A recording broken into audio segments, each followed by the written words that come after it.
And still with our coverage here on Nile TV International and updates, and of course related to the parliamentary elections on the second day of voting in 14 governorates of the first phase of the 2025 House of Representatives elections in Egypt. We are delighted to be joined over the telephone by our guest, Dr. Ayman Ghoneim, Professor of Economics. Dr. Ayman, good afternoon to you, sir. Good afternoon, madam. How do you do? Fine, thank you very much, Doctor, for joining us this afternoon. Dr. Ayman, let me start by asking you about the importance of the participation of Egyptians. We are seeing Egyptians flocking to the polling stations since yesterday and continue to do so and will do so till 9 p.m. Cairo local time to cast their ballots. How important do you see people's participation and their understanding now of their need to participate in order to have their voice be heard?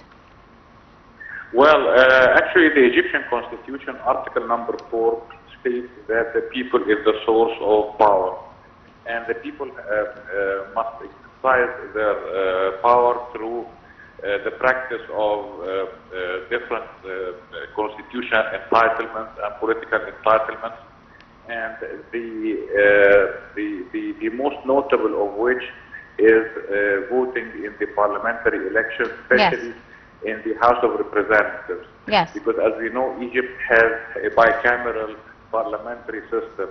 Yes. The House of Representatives is the lower chamber of the parliament and is entitled to provide the government and to legislate laws, whether to suggest or to amend or to approve the laws. Absolutely, Dr. Ayman. Also, we're seeing different demographics participating as we've spoken to most of our correspondents from different governorates around the country. Many elderly people are very keen to go cast their votes. Also, we're seeing participation by Egyptian youth as well as a large attendance by Egyptian women. How important do you see this range and diversity with regards to the demographics of the people taking part in the elections and casting their votes? Well, actually, the Egyptian political system emphasizes the importance of participation and inclusiveness. And we've seen the participation of different geographies, as you said, different age brackets, various classes, various professions.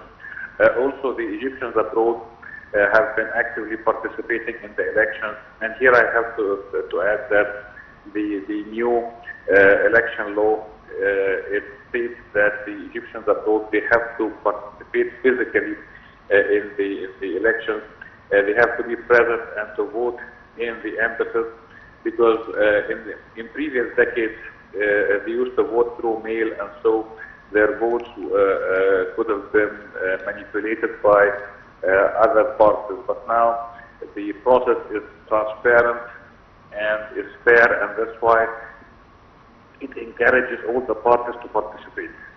Absolutely. And Dr. Ayman, these elections are under full judiciary supervision, which is very important. And also we've seen international monitors as well as local and civic society organizations all doing their rounds and taking a look at the voting process and the democracy of the whole voting process. How important do you see the judiciary with regards to the monitoring of this? Well, actually, as we know, the political rights law number 45 for the year 2014, it organizes the elections process. It states that the judiciary, as you said, it will have to supervise all the steps and phases of the elections, step by step. And this is also supervised by the National Elections Authority, that's headed and managed by judges. And as we know, here in Egypt, the judiciary is a totally independent authority, because our political system here in Egypt, it fosters the separation of power through checks and balances. We have three distinct and independent authorities. Yes. We have the executive branch that's headed by the president and that's represented by the government, and we have the legislative branch that's represented by the parliament through its two chambers. And we have the judicial branch, which is totally independent, and it reports to the Supreme Council of Judiciary. And that's why the supervision of judges on all the steps and phases of the elections adds to the confidence that the people must have in the process, and this encourages all the sectors of the society to participate. Indeed, and we are indeed seeing participation, as you mentioned, by the elderly as well as women and youth. And finally, Dr. Ayman, let me ask you about the collaboration between the different institutions to organize for the flow of a smooth election process, allowing voters to come, cast their ballots, and quickly, cast their ballots and leave. And this has been through the security forces' presence, as well as the steps taken by the National Elections Authority to prepare for these elections, to provide utmost assistance, presence of the police, policemen, policewomen, assistance of the elderly, the provision of needs for people with special needs, needs for people with disabilities. How important do you see this in order to allow everyone a chance, an opportunity to practice their constitutional right and cast their ballots? Yes, as you said, Madam, the contribution of the security forces and the Ministry of Interior, as well as local governorates and authorities, is important in the administration of the process itself. And this is under close monitoring, supervision, and administration of the National Elections Authority and supervised by judiciary.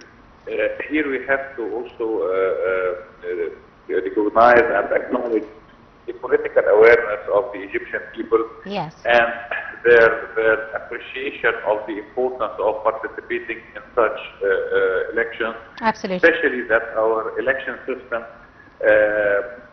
it includes the benefits of both the voting for individuals and voting for lists.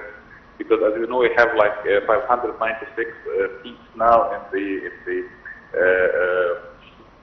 the Assembly, in the House of Representatives, including around 480 elected by individual and around 120 elected by list. So the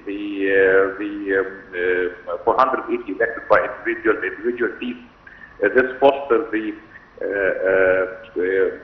close ties between the representative and his own district, while the 120 seats that are elected by a list, this allows the people, first of all, to elect based on a political program, and this also allows fair participation, especially for women, allows for the 25% of the seats to be taken or to be occupied by women.